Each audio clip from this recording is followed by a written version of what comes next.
हाँ जी बेटा, सो अपने को आइडियल बोस सिस्टम की गल होएगी। अपने को 2 यूनिट कंप्लीट हो चुके हैं इस अकॉर्डिंग।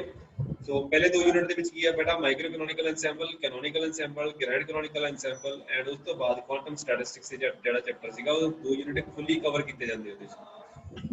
ਉਸ ਤੋਂ ਬਾਅਦ ਇੰਟਰੋਡਕਸ਼ਨ ਆਉਂਦੀ ਹੈ ਬੇਟਾ। ਇੰਟਰੋਡਕਸ਼ਨ ਦੇ ਵਿੱਚ ਕੀ ਹੈ, a system of non interacting identical particles having integral spin and confined to a volume V is called by the distribution function that is n of e, the mean number of particles corresponding to a given amount of energy is equal to 1 by exponential epsilon minus mu divided by kt minus 1। ਇਹ ਤੁਹਾਡਾ ਜਿਹੜਾ distribution factor ਹੈ, ਜਾਂ ਤੁਸੀਂ ਇਹਨੂੰ ਕੀ ਕਹਿ ਸਕਦੇ ਹੋ, ਮੀਨ ਡਿਸਟ੍ਰੀਬਿਊਸ਼ਨ ਫੈਕਟਰ ਕਹਿ ਸਕਦੇ ਹੋ। mean number of particle, or you can say it is occupation number। so ਇਸ ਤਰ੍ਹਾਂ ਦਾ concept ਆਪਾਂ already discuss ਕੀਤਾ ਹੋਇਆ, ਜਿਹਦੇ ਵਿੱਚ ਕੀ ਹੈ, ਜਿਵੇਂ ਇੱਥੇ ਆਪਾਂ +a ਲਿਖਦੇ ਸੀਗੇ and a is equal to -1 for the case of Bose-Einstein gas। Bose-Einstein system ਦੇ ਲਈ ਇਹ ਚੀਜ਼ ਵੈਲਿਡ ਹੋਏਗੀ। ਤੇ z ਦੇ ਕੋਰਸਪੋਂਡਿੰਗ ਫਿਊਗਾਸਿਟੀ ਦੇ ਕੋਰਸਪੋਂਡਿੰਗ ਅਗਰ ਆਪਾਂ ਲਿਖਣ ਦੀ ਕੋਸ਼ਿਸ਼ ਕਰੀਏ, z raised to power -1 e raised to power beta e -1 ਦੇ ਕੋਰਸਪੋਂਡਿੰਗ ਆਏਗਾ, where beta is equal to 1 by kt ਦੇ ਬਰਾਬਰ ਹੁੰਦਾ ਹੈ। ਸੋ ਇਹ ਚੀਜ਼ਾਂ ਆਪਾਂ ਡਿਸਕਸ ਕੀਤੀਆਂ ਹੋਈਆਂ। ਇਹਦੇ ਫਿਊਗਾਸਿਟੀ ਦਾ ਕਨਸੈਪਟ ਜਿਹੜਾ ਬੇਟਾ ਇਨਵੋਲਵ ਕਰਨ ਦੀ ਕੋਸ਼ਿਸ਼ ਕਰਾਂਗੇ। ਫਿਊਗਾਸਿਟੀ ਦਾ ਕਨਸੈਪਟ ਤੇ ਕਾਫੀ ਜ਼ਿਆਦਾ ਐਲੈਬੋਰੇਟਡ ਹੋਏਗਾ। So this collection of particles is called ideal Bose gas and the particles are known to be bosons। So these bosons होंगे because these are integral spin particles। जिस तरह photons हो गए बेटा, photon की spin integral होती है, इस करके अपने को इस तरह सिस्टम इन्वॉल्व होएगा। इस Bose-Einstein कंडेंसेशन दी आएगी। Bose-Einstein कंडेंसेशन ਦੇ ਵਿੱਚ ਕੀ ਹੋਏਗਾ, ग्राउंड स्टेट ਦੇ ਸਾਰੇ पार्टिकल बैठ सकते हैं, नो रिस्ट्रिक्शन। So Z की है e raised to power mu by kt है, is an absolute activity fugacity of the boson gas। mean number of particles is also referred to as mean occupation number। for mean number of particle to be positive, so number of particle for a given state has to be positive, we should have this factor to be greater than or equal to 0। so इस करके ये वाला factor है e raised to power epsilon minus mu divided by kt should be greater than or equal to 1 के बराबर होना चाहिए। So by convention, we use the ground state energy epsilon naught as the reference for the energy measurement, so that epsilon naught is equal to 0। ਹੁਣ ਇਸ case ਦੇ ਵਿੱਚ minimum energy ਜਿਹੜੀ ਹੈ, ਜਿਹੜੀ ਕਿ ਸਟਾਰਟਿੰਗ ਆਪਾਂ ਕਰ ਰਹੇ ਹਾਂ, ਜਿਹਨੂੰ ਆਪਾਂ ਗਰਾਊਂਡ ਸਟੇਟ ਕਰ ਰਹੇ ਹਾਂ, ਉਹਨੂੰ ਆਪਾਂ ਨਾਨ ਜ਼ੀਰੋ ਨਹੀਂ ਲਿਆ ਹੋਇਆ, ਜਿਸ ਤਰ੍ਹਾਂ 1/2 h cross omega ਆ ਜਾਂਦਾ ਹੈ ਫॉर ਦੀ ਕੇਸ ਆਫ ਹਰਮਿਟ-ਡਾਰਕ ਸਿਸਟਮ। ਇਸ ਕੇਸ ਦੇ ਵਿੱਚ ਆਪਾਂ ਜਿਹੜੀ ਗਰਾਊਂਡ ਸਟੇਟ એનર્ਜੀ ਹੈ, ਉਹਨੂੰ ਆਪਾਂ ਮੰਨ ਕੇ ਚੱਲੀਏ ਕਿ epsilon naught ਜਿਹੜੀ ਹੈ ਉਹ 0 ਮੰਨ ਕੇ ਚੱਲੀਏ, ਤਾਂ for this state mean number of particles or occupation number, now ਉਸ ਕੇਸ ਵਿੱਚ epsilon ਨੂੰ 0 ਪੁੱਟ ਕਰੋਗੇ, that will turn out to be e raised to power minus mu divided by kt, it should be greater than 1, or e divided by e raised to power mu by kt, it should be less than or equal to 1। or you can simply say, ਇਹਨੂੰ ਅਗਰ ਆਪਾਂ 1 ਹੈ ਤਾਂ e raised to power 0 ਦੇ corresponding ਆਪਾਂ compare ਕਰ ਸਕਦੇ ਹਾਂ, ਤਾਂ mu divided by kt it has to be less than or equal to 0। और kt ਜਿਹੜਾ ਹੈ ਨਾਨ ਜ਼ੀਰੋ ਹੁੰਦਾ ਹੈ ਬੇਟਾ, ਇਸ ਕਰਕੇ ਆਪਣੇ ਕੋਲ ਕੀ ਹੈ, it should be less than 0 and mu should be always less than or equal to 0। ਇਸ ਕਰਕੇ ਆਪਣੇ ਕੋਲ ਕੀ ਹੈ, ਆਈਡੀਅਲ Bose ਸਿਸਟਮ ਦੇ ਵਿੱਚ ਕੈਮੀਕਲ ਪੋਟੈਂਸ਼ੀਅਲ ਜਿਹੜਾ ਹੋਏਗਾ ਇਹ ਹਮੇਸ਼ਾ ਹੀ ਨੈਗੇਟਿਵ ਆਏਗਾ। ਸੋ ਹਮੇਸ਼ਾ ਜਿੱਥੇ ਵੀ ਕੈਮੀਕਲ ਪੋਟੈਂਸ਼ੀਅਲ ਨੈਗੇਟਿਵ ਦਿਖ ਜੇ ਤਾਂ ਅੱਖਾਂ ਬੰਦ ਕਰਕੇ ਨੋਟ ਕਰ ਲੈਣਾ ਕਿ ਬੋਜ਼ੋਨ ਗੈਸ ਹੈ, ਬੋਸ ਗੈਸ ਆ ਗਈ।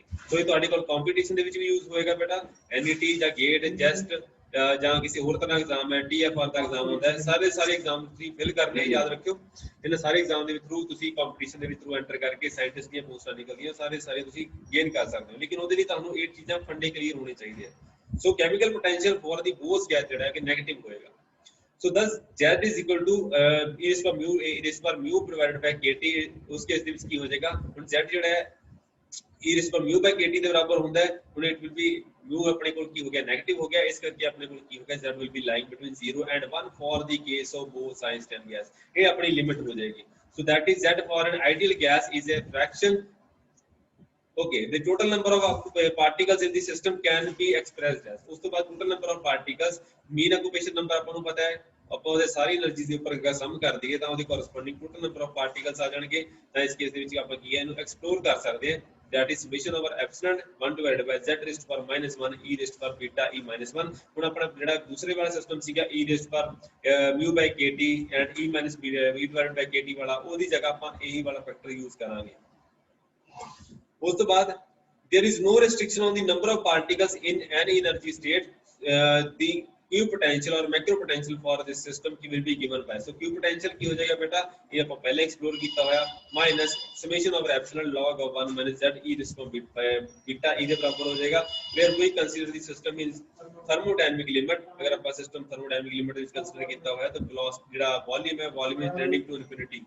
the separation between the consecutive energy levels, so we can treat the spectrum of the system as continuous। तो ये चीज ਆਪਾਂ ਪਹਿਲਾਂ ਹੀ ਪੜ੍ਹੀ ਹੋਈ ਹੈ ਕਿ ਬੇਟਾ ਥਰਮੋਡਾਇਨਾਮਿਕ ਲਿਮਿਟ ਆਏਗੀ ਤਾਂ ਉਸ ਕੇਸ ਦੇ ਵਿੱਚ ਆਪਣੇ ਕੋਲ ਸਮੇਸ਼ਨ ਜਿਹੜੀ ਆ ਆਟੋਮੈਟਿਕਲੀ ਇੰਟੈਗਰਲ ਫਾਰਮ ਦੇ ਵਿੱਚ ਕਨਵਰਟ ਹੋ ਜਾਏਗੀ ਜਦੋਂ ਆਪਣੇ ਕੋਲ ਵੋਲਿਊਮ ਟੈਂਡਿੰਗ ਟੂ ਇਨਫਿਨਿਟੀ ਆਏਗਾ ਜਾਂ number of particles tending to infinity ਆएंगे ਜਿਹਨੂੰ ਆਪਾਂ ਥਰਮੋਡਾਇਨਾਮਿਕ ਲਿਮਿਟ ਬੋਲਦੇ ਹਾਂ। So summation will be converted back into the integral form ਜਿਹੜਾ ਕਿ ਆਪਣੇ ਲਈ ਕੰਮ ਕਰਨਾ ਆਸਾਨ ਹੋਏਗਾ। ਸੋ ਮੈਂ ਚੀਜ਼ ਦੱਸਣੀ ਭੁੱਲ ਗਿਆ ਬੇਟਾ ਡੈਂਸਿਟੀ ਆਫ ਸਟੇਟਸ ਜਿਹੜੀ ਅਗਰ ਆਪਾਂ ਫਾਈਂਡ ਆਊਟ ਕਰਨ ਦੀ ਗੱਲ ਹੈ ਤਾਂ ਕੁਆਂਟਮ ਸਟੈਟਿਸਟਿਕਸ ਦੇ ਵਿੱਚ ਇੱਕ ਆਰਟੀਕਲ ਹੈ ਬੋਸ-ਆਈਨਸਟਾਈਨ ਸਟੈਟਿਸਟਿਕ ਜਿਹੜੀ ਹੈ ਜਾਂ ਫਿਰ ਫਰਮੀ ਡਰਾਕ ਹੈ ਉਹਦੀ ਜਿਹੜੀ ਡੈਂਸਿਟੀ ਆਫ ਸਟੇਟਸ ਹੈ ਉਹ ਤੁਸੀਂ ਖੁਦ ਡਿਜ਼ਾਈਨ ਕਰੋਗੇ ਖੁਦ ਫਾਈਂਡ ਆਊਟ ਕਰੋਗੇ। ਪੀਐਸਸੀ ਦਾ ਆਰਟੀਕਲ ਹੈ ਇਸ ਕਰਕੇ ਮੈਨੂੰ ਤੁਹਾਡੇ ਤੇ ਛੱਡ ਰਿਹਾ ਉਹਨੂੰ ਤੁਸੀਂ ਆਪ ਖੁਦ ਹੱਥ ਨਾਲ ਕਰਕੇ ਦੇਖਣਾ ਹੈ।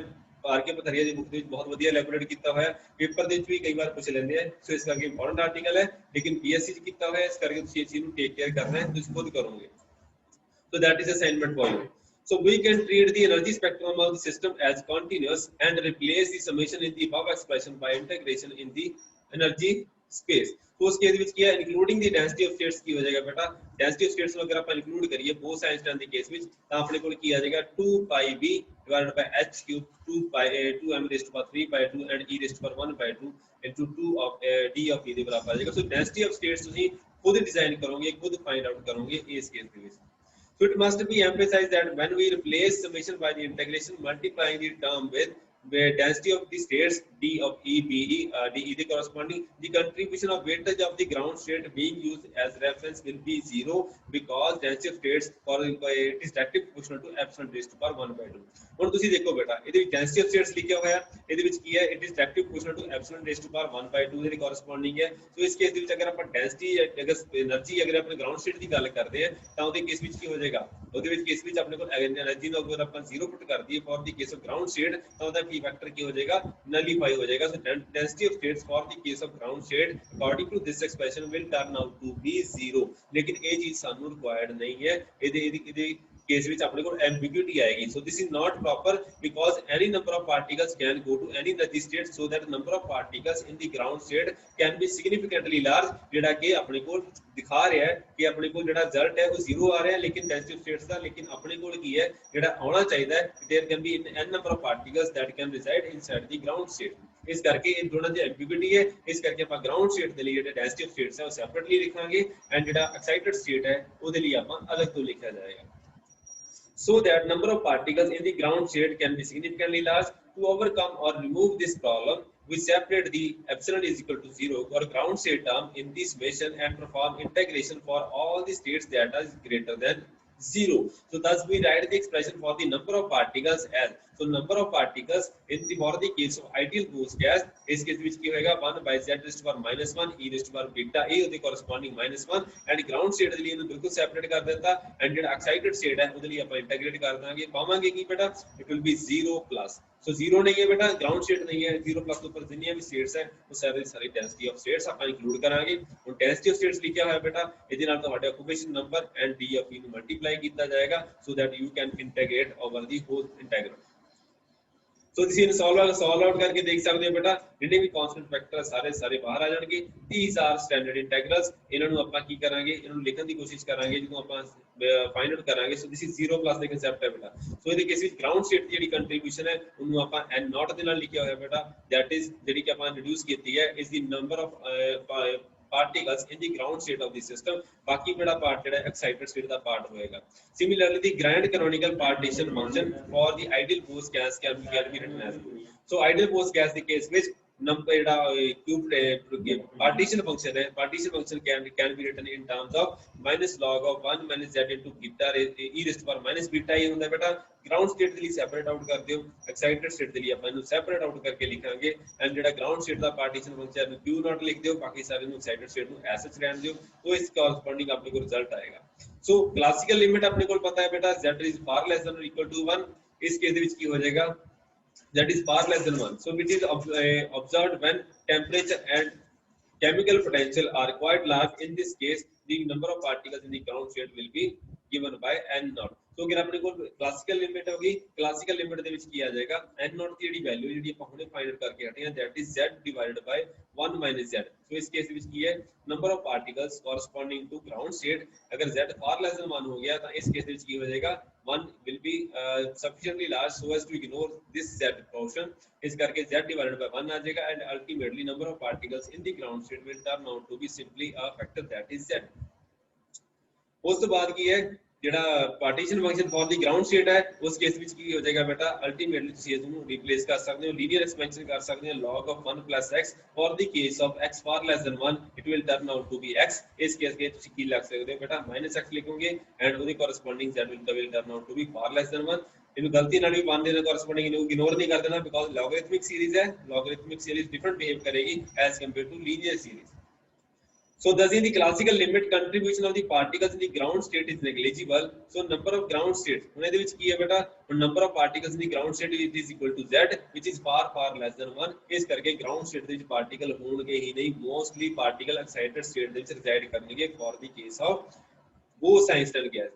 So as temperature of the ideal Bose gas becomes up, lower and lower, z becomes larger and larger, the larger attaining the maximum possible value of 1। So in the classical limit the contribution of the particle in the ground state is negligible, as temperature of the ideal Bose gas becomes lower जितना अपना temperature घटेगा z becomes larger, जिस तरह अपना temperature घटेगा उसकी corresponding z larger होता जाएगा, एंड उस तो बाद की maximum value will be attained as 1। उस केस ਦੇ ਵਿੱਚ ਕੀ ਹੋ ਗਿਆ at low temperature z will approximately be equal to 1, उस केस ਦੇ ਵਿੱਚ ਕੀ ਹੋ ਜਾਏਗਾ z ਦੀ ਵੈਲਿਊ 1 ਹੈ ਤਾਂ ਉਹਦੀ corresponding n naught will be very large, मतलब ਕੀ ਹੈ ਸਾਰੇ ਪਾਰਟੀਕਲ ਗਰਾਊਂਡ ਸਟੇਟ ਦੇ ਵਿੱਚ ਆ ਜਾਣਗੇ, ਜਿੱਦਾਂ ਜਿੱਦਾਂ ਟੈਂਪਰੇਚਰ ਘਟੇਗਾ ਸਾਰੇ ਪਾਰਟੀਕਲ ਗਰਾਊਂਡ ਸਟੇਟ ਦੇ ਵਿੱਚ।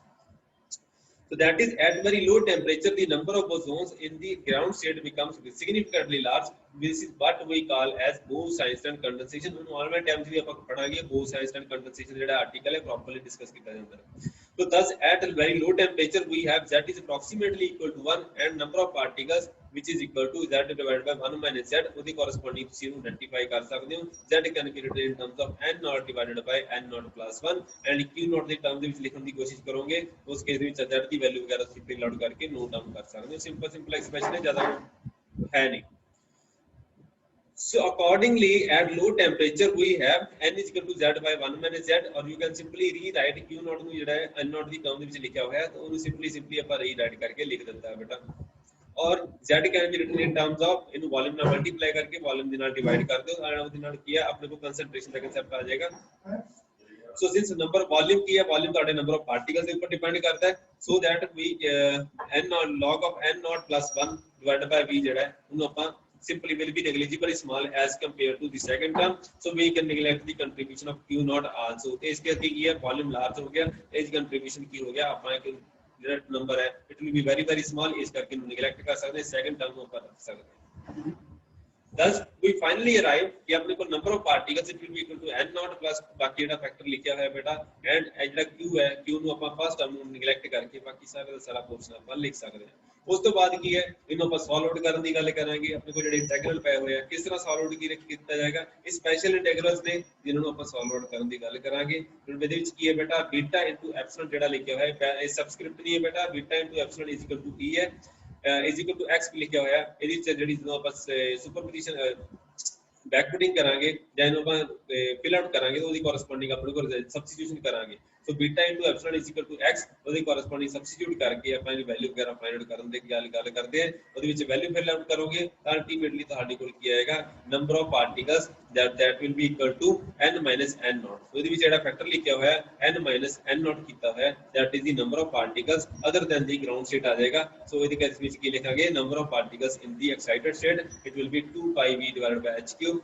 2m raised to power 3 by 2 and so on, ਜਿਹੜਾ ਕਿ ਆਪਾਂ ਬੈਕ ਸਬਸਟੀਟਿਊਸ਼ਨ ਕੀਤੀ ਹੈ, ਠੀਕ ਹੈ ਜੀ। ਸੋ ਉਹਦੇ ਬਾਅਦ ਕੀ ਹੈ ਆਪਣੇ ਕੋਲ ਜਿਹੜੇ ਵੈਲਿਊਜ਼ ਵਗੈਰਾ ਹੈ ਬਾਕੀ ਸਾਰੇ ਦੇ ਕਨਸਟੈਂਟ ਦੇ ਫੈਕਟਰ ਸਾਰੇ ਬਾਹਰ ਆ ਜਾਣਗੇ, ਐਂਡ ਉਹਦੇ ਵਿੱਚ ਕੀ ਹੈ ਆਪਾਂ ਇਹਦੇ ਵਿੱਚ ਆਪਾਂ ਲਿਖਣ ਦੀ ਵੈਲਿਊ ਹੈ ਜਿਹੜੀ ਥਰਮਲ ਵੇਵ ਲੈਂਥ ਹੈ ਉਹਦਾ ਕਨਸੈਪਟ ਇੰਟਰੋਡਿਊਸ ਕੀਤਾ 2 pi m kt by h square ਦੇ ਕੋਰਸਪੋਂਡਿੰਗ, ਉਹਨੂੰ ਇੰਟਰੋਡਿਊਸ ਕਰਨ ਤੋਂ ਬਾਅਦ ਆਪਣੇ ਕੋਲ ਜਿਹੜਾ ਰਿਜ਼ਲਟ ਆਏਗਾ number of particles in the excited state it will turn out to be v divided by lambda cube, ਜਿਹੜਾ ਬਾਕੀ ਫੈਕਟਰ ਬਚਦਾ ਹੈ ਬੇਟਾ ਸਕੁਅਰ ਰੂਟ pi by 2, ਉਹਨੂੰ ਆਪਾਂ ਗਾਮਾ ਫੰਕਸ਼ਨ ਆਫ 3 by 2 ਲਿਖ ਦਿੱਤਾ ਹੈ, and 0 plus to like infinity x raised to power 3 by 2 minus 1 and z raised to power minus 1 e raised to power x minus 1 ਦੇ और dx the corresponding a ਵਾਲਾ result ਆਪਣੇ ਕੋਲ obtain ਹੋਏਗਾ।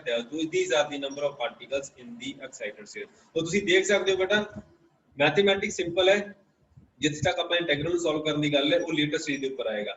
बाकी सारी मैथमेटिक्स ਜਿਹੜੀ ਹੈ ਸਬਸਟੀਟਿਊਸ਼ਨ ਦੀ ਮੈਥਮੈਟਿਕਸ ਹੈ, ਇਸ ਤੋਂ ਜ਼ਿਆਦਾ ਕੁਝ ਵੀ ਨਹੀਂ ਹੈ। ਤੁਸੀਂ ਇਹਨੂੰ ਦੇਖ ਸਕਦੇ ਹੋ 2πm kT divide by square ਜਿਹੜਾ ਹੈ ਉਹ ਜਿਹੜਾ ਆਪਾਂ ਥਰਮਲ ਵੇਵਲੈਂਥ ਹੈ ਉਹਦਾ ਕਨਸੈਪਟ ਇੰਟਰੋਡਿਊਸ ਕੀਤਾ ਹੋਇਆ। So that is v divide by square root pi divide by 2 ਕਰ ਲਿਆ ਬੇਟਾ ਇਸ ਚੀਜ਼ ਤੋਂ। ਉਸ ਤੋਂ ਬਾਅਦ ਆਪਣੇ ਜਿਹੜੀ ਥਰਮਲ ਵੇਵਲੈਂਥ ਹੈ ਲੈਮਡਾ ਕਿਊਬ ਦੇ ਕੋਰਸਪੋਂਡਿੰਗ ਲਿਖਿਆ ਹੋਇਆ, ਬਿਕਾਜ਼ ਜਿਹੜੀ ਥਰਮਲ ਵੇਵਲੈਂਥ ਹੈ ਉਹ ਹੈ square divide by 2πm kT ਦਾ ਸਕੁਅਰ ਰੂਟ ਹੁੰਦਾ ਹੈ। ਸੋ ਇਹ ਚੀਜ਼ ਆਪਾਂ ਆਲਰੇਡੀ ਡਿਸਕਸ ਕਰ ਚੁੱਕੇ ਹਾਂ। तो इस करके अपन लिखा हुआ है ये जो इंटेग्रल है बेटा this is standard integral, Eno upon g of 3/2 of x लिखा जाएगा। so this is x raised to power 3/2 minus 1 के corresponding लिखा जाएगा। so this is Bose-Einstein integral of rank 3/2। so here lambda अपने को की है मीन थर्मल वेवलेंथ लिखी हुई है, where g of 3/2 अपने को a स्पेक्टर के बराबर आ जाएगा। is called the Bose-Einstein integral of order 3/2। similarly we have for the grand canonical partition function, जिस तरह ਆਪਾਂ number of particles ਦੇ ਲਈ ਡਰਾਈਵ ਕੀਤਾ ਹੈ ਉਸੇ ਤਰ੍ਹਾਂ ਆਪਣੇ ਕੋਲ ਜਿਹੜਾ partition function ਹੈ partition function ਦੇ ਲਈ ਵੀ ਆਪਾਂ same substitution ਕਰਾਂਗੇ and ultimately ਜਿਹੜਾ ਹੈ ਉਹਨੂੰ ਆਪਾਂ solve out ਕਰਕੇ find out ਕਰਨ ਦੀ ਗੱਲ ਕਰਾਂਗੇ। ਇਹਦੇ ਵਿੱਚ ਕਾਫੀ ਸਾਰੀ ਜਿੰਨੇ ਵੀ numerical part ਹੈ ਜਾਂ ਜਿੰਨਾ ਵੀ mathematical procedure ਸਾਰੇ ਦਾ ਸਾਰਾ solve ਕੀਤਾ ਹੋਇਆ same procedure ਦੇ corresponding dv divided by lambda cube into integral g of 5/2 of z, मतलब कि ये Bose-Einstein integral of order 5/2 आएगा ਜਿਹੜਾ ਕਿ ਇਹਦੇ ਬਰਾਬਰ ਹੋਏਗਾ 1 by lambda of 5/2 0 plus to infinity x raised to power 5/2 minus 1 z raised to power minus 1 और into e raised to power x minus 1 ਦੇ corresponding ਆਪਣੇ ਕੋਲ ਰਿਜ਼ਲਟ ਆਏਗਾ। so that is Bose-Einstein integral of order 5/2। ਇਹਨੂੰ separately solve ਕੀਤਾ ਜਾਏਗਾ, ਫਿਲਹਾਲ ਦੀ ਘੜੀ ਆਪਾਂ ਇਹਨਾਂ ਨੂੰ as such ਹੀ ਰੱਖਾਂਗੇ, ਤੁਸੀਂ ਇਹਨਾਂ ਨੂੰ as such ਹੀ ਯੂਜ਼ ਕਰ ਸਕਦੇ ਹੋ। so number of particles in the excited state v divided by lambda cube g of 3/2 and उसके corresponding partition function v divided by lambda cube g of 5/2। दोनों में सिर्फ इतना ही फर्क है, एक ਦੇ ਵਿੱਚ g of 5/2 ਆਏਗਾ, ਇੱਕ ਦੇ ਵਿੱਚ g of 3/2 ਆਏਗਾ। ਇਸ ਦੀ ਵੈਲਿਊ ਵੱਖਰੀ ਹੋਏਗੀ, ਇਸ ਦੀ ਵੈਲਿਊ ਵੱਖਰੀ ਹੋਏਗੀ। ਡਿਪੈਂਡੈਂਸੀ ਚੈੱਕ ਹੋਏਗੀ ਕਿ z ਦੇ ਉੱਪਰ ਡਿਪੈਂਡ ਕਰਦਾ ਹੈ ਕਿ ਨਹੀਂ ਕਰਦਾ, ਜਾਂ ਫਿਰ ਇਹ ਕੀ ਹੈ ਇੱਕ ਨੰਬਰ ਹੀ ਹੈ। it may be a number or it can have some dependency। so number of particles in the excited state ਜਿਹੜੇ ਹੈ ਉਹਨੂੰ v ਦੇ ਨਾਲ ਡਿਵਾਈਡ ਕਰ ਦਿਓ, it will turn out to be n minus n naught divided by v which can be written in terms of g of 3/2 divided by lambda cube। ਇਹ ਦੋਨੋਂ equation ਯਾਦ ਰੱਖਣੀ ਹੈ ਬੇਟਾ, ਇਹ ਵਾਲੀ and the partition function ਵਾਲੀ, ਜਿਨ੍ਹਾਂ ਨੂੰ ਤੁਸੀਂ ਯੂਜ਼ ਕਰੋਗੇ। so eliminating z between these two expressions ਆਪਣੇ ਕੋਲ ਕੀ ਹੋਏਗਾ g of 5/2 ਜਿਹਦੇ ਇੱਕ ਐਕਸਪ੍ਰੈਸ਼ਨ ਹੈ number of particles ਵਾਲਾ and ਜਿਹੜਾ partition function ਹੈ ਉਹਦੇ ਵਿੱਚ ਆਪਾਂ ਯੂਜ਼ ਕਰ ਸਕਦੇ ਹਾਂ। so pv by kt pv by kt ਆਪਾਂ ਕੀ ਹੈ ਪਾਰਟੀਸ਼ਨ ਆਸਰੇ ਆਪਣੇ ਕੋਲ ਪਤਾ ਹੁੰਦਾ ਬੇਟਾ ਗ੍ਰੈਂਡ ਕੈਨੋਨੀਕਲ ਪਾਰਟੀਸ਼ਨ ਫੰਕਸ਼ਨ ਦੇ ਕੇਸ ਵਿੱਚ ਜਿਹੜਾ ਤੁਹਾਡੇ ਕੋਲ pv by kt ਹੁੰਦਾ ਹੈ ਉਹ q ਦੇ ਬਰਾਬਰ ਹੋ ਜਾਂਦਾ ਹੈ, ਜਿਹਨੂੰ ਤੁਸੀਂ ਲਿਖ ਸਕਦੇ ਹੋ। ਅਲਟੀਮੇਟਲੀ ਕੀ ਹੈ ਉਹਨਾਂ ਦੋਨਾਂ ਨੂੰ ਡਿਵਾਈਡ ਕਰ ਦਿਓ ਆਪਸ ਨੰਬਰ ਆਫ ਪਾਰਟੀਕਲਸ ਦੇ ਨਾਲ n e divided by v ਦੇ ਕੋਰਸਪੋਂਡਿੰਗ। ਅਲਟੀਮੇਟਲੀ ਤੁਹਾਡੇ ਕੋਲ ਇਸ ਤਰ੍ਹਾਂ ਦਾ ਕੁਝ ਕਨਸੈਪਟ ਇਵੋਲਵ ਹੋ ਜਾਏਗਾ ਜਿਹਨੇ ਕੋ ਆਪਾਂ ਲਿਖ ਸਕਦੇ ਹਾਂ pv divided by kt is equal to g of 5/2 g of 3 divided by 2 and n number of particles in the excited state। also from the expression for the macro potential we have for the internal energy the expression ਵੀ ਆਪਾਂ ਨੂੰ ਪਤਾ ਹੈ ਬੇਟਾ, ਇਹਨੂੰ ਤੁਸੀਂ S H implement ਕਰੋਗੇ that is kt square curl q by curl t ਨੂੰ use ਕੀਤਾ ਜਾਏਗਾ। ਕਿਉਂਕਿ potential ਤੁਹਾਨੂੰ ਪਤਾ ਹੈ ਬੇਟਾ ਇੰਟਰਨਲ એનર્ਜੀ ਤੁਸੀਂ ਆਟੋਮੈਟਿਕਲੀ ਫਾਈਂਡ ਆਊਟ ਕਰ ਸਕਦੇ ਹੋ, ਇਸ ਵੈਲਿਊ ਵਗੈਰਾ ਫਿਲ ਆਊਟ ਕਰੋ। ਤੁਸੀਂ ਇਸ ਵੈਲਿਊ ਵਗੈਰਾ ਫਾਈਂਡ ਆਊਟ ਕਰਨ ਤੋਂ ਬਾਅਦ ਅਲਟੀਮੇਟਲੀ ਹੁਣ ਆਪਣੇ ਕੋਲ ਕੀ ਬਚਿਆ, ਆਪਣੇ ਕੋਲ Bose-Einstein ਇੰਟੈਗਰਲ ਦੀਆਂ ਵੈਲਿਊਜ਼ ਵਗੈਰਾ ਆਪਾਂ ਸੋਲਵ ਕਰਾਂਗੇ। ਉਹ ਕਿਸ ਤਰ੍ਹਾਂ ਆਏਗਾ ਉਹ ਬਾਕੀ ਸਾਰਾ ਪਾਰਟ ਬੇਟਾ ਆਪਾਂ ਨੈਕਸਟ ਟਾਈਮ ਡਿਸਕਸ ਕਰਾਂਗੇ, ਦਿਖਾ ਦਿੰਨੇ ਬੇਟਾ, ਲੇਕਿਨ ਉਹ ਪਾਰਟ ਜਿਹੜਾ ਹੈ ਉਹ ਆਪਾਂ ਡਿਸਕਸ ਕਰਾਂਗੇ। ਫਿਲਹਾਲ ਦੀ ਘੜੀ ਤੁਹਾਡਾ ਕੰਮ ਇੰਨਾ ਹੈ, ਤੁਸੀਂ ਜਿੰਨਾ ਵੀ ਮੈਂ ਲਿਟਰੇਚਰ ਦੱਸਿਆ ਬੇਟਾ ਆਪਣੇ ਹੱਥਾਂ ਦੇ ਨਾਲ ਹੈਂਡ ਰਾਈਟਿੰਗ ਦੇ ਵਿੱਚ ਆਪਣੀ ਕਾਪੀ ਦੇ ਉੱਪਰ ਸੋਲਵ ਆਊਟ ਕਰਕੇ ਦੇਖਣਾ ਹੈ। ਮੈਂ ਜਿੰਨੀ ਜਲਦੀ ਦਿਖਾਇਆ ਉਨਾ ਹੀ ਜ਼ਿਆਦਾ ਤੁਹਾਨੂੰ ਟਾਈਮ ਲੱਗੇਗਾ, ਘੱਟੋ ਘੱਟ ਤੁਹਾਡੇ 25-30 ਮਿੰਟ ਦਾ ਕੰਮ, ਠੀਕ ਹੈ ਜੀ। ਬਿਕੋਜ਼ ਮੈਂ ਲਿਖ ਕੇ ਕੀਤਾ ਹੋਇਆ ਕੰਮ, ਇਸ ਕਰਕੇ ਮੇਰੇ ਲਈ ਕਰਨਾ ਆਸਾਨ ਹੈ, ਮੈਂ ਤੁਹਾਨੂੰ ਸਿਰਫ ਲਿਟਰੇਚਰ ਦਿਖਾਇਆ। ਸੋ Bose-Einstein ਇੰਟੈਗਰਲ ਜਿਹੜੇ ਹੈ ਉਹਨਾਂ ਨੂੰ ਸੋਲਵ ਆਊਟ ਕੀਤਾ ਜਾਂਦਾ ਹੈ, ਇਹਨਾਂ ਦੀ ਜਿਹੜੀ ਵੈਲਿਊਜ਼ ਵਗੈਰਾ ਹੈ ਉਹ ਪ੍ਰੋਪਰਲੀ ਸੋਲਵ ਕੀਤੀਆਂ ਜਾਣਗੀਆਂ। ਉਸ ਤੋਂ ਬਾਅਦ ਆਪਾਂ ਇਹ ਰਿਜ਼ਲਟ ਹੈ ਵੀ ਕਲਾਸੀਕਲ ਗੈਸ ਨੂੰ ਕਿਸ ਤਰ੍ਹਾਂ ਕੋਰਸਪੋਂਡ ਕਰੇਗਾ, ਜਾਂ ਕੋਈ ਜਿਹੜੇ ਐਕਸਪ੍ਰੈਸ਼ਨ ਹੈ ਉਹ ਕਿਸ ਤਰ੍ਹਾਂ ਹੋਣਗੇ, ਜਾਂ ਜਿਹੜੀ ਕਿਸ ਤਰ੍ਹਾਂ ਦੇ ਨੰਬਰ ਇਨਵੋਲਵ ਹੋਣਗੇ। PV = nRT NKT ਜਿਹੜਾ ਹੈਗਾ ਜਾਂ nRT ਜਿਹੜਾ ਹੈ ਉਹ ਕਿਸ ਤਰ੍ਹਾਂ ਇਵੋਲਵ ਹੋਏਗਾ, ਕਲਾਸੀਕਲ ਗੈਸ ਹੋਏਗੀ ਕਿ ਨਹੀਂ ਹੋਏਗੀ, ਜਾਂ ਬਿਲਕੁਲ ਡਿਫਰੈਂਟ ਐਕਸਪ੍ਰੈਸ਼ਨ ਬਣ ਜਾਏਗਾ ਇਸ ਕੇਸ ਵਿੱਚ ਕਲਾਸੀਕਲ ਗੈਸ ਦੇ ਲਈ। ਉਸ ਚੀਜ਼ ਦੀ ਜਿਹੜੀ ਟਰਮੀਨੋਲੋਜੀ ਹੈ ਉਹ ਆਪਾਂ ਆਉਣ ਵਾਲੇ ਟਾਈਮ ਦੇ ਵਿੱਚ ਡਿਸਕਸ ਕਰਾਂਗੇ। ਸੋ ਇਸ ਦੇ ਨਾਲ ਹੀ ਅੱਜ ਦਾ ਲੈਕਚਰ ਬੇਟਾ ਖਤਮ ਕਰਦੇ ਹਾਂ। ਜਿਹੜਾ ਨਿਊਕਲੀਅਰ ਦਾ ਲੈਕਚਰ ਹੈ ਉਹ ਆਪਾਂ ਥੋੜੇ ਟਾਈਮ ਬਾਅਦ ਲਗਾਉਂਦੇ ਹਾਂ ਬੇਟਾ, ਆਪਣੇ ਟਾਈਮ ਦੇ ਉੱਪਰ 1:45 ਦਾ ਲੈਕਚਰ ਹੈ, 1:45 ਤੇ ਲਗਾਵਾਂਗੇ, ਠੀਕ ਹੈ ਬੇਟਾ। So thank you very much. ਅਗਰ ਕੋਈ ਡਾਊਟਸ ਵਗੈਰਾ ਹੈਗੇ ਤਾਂ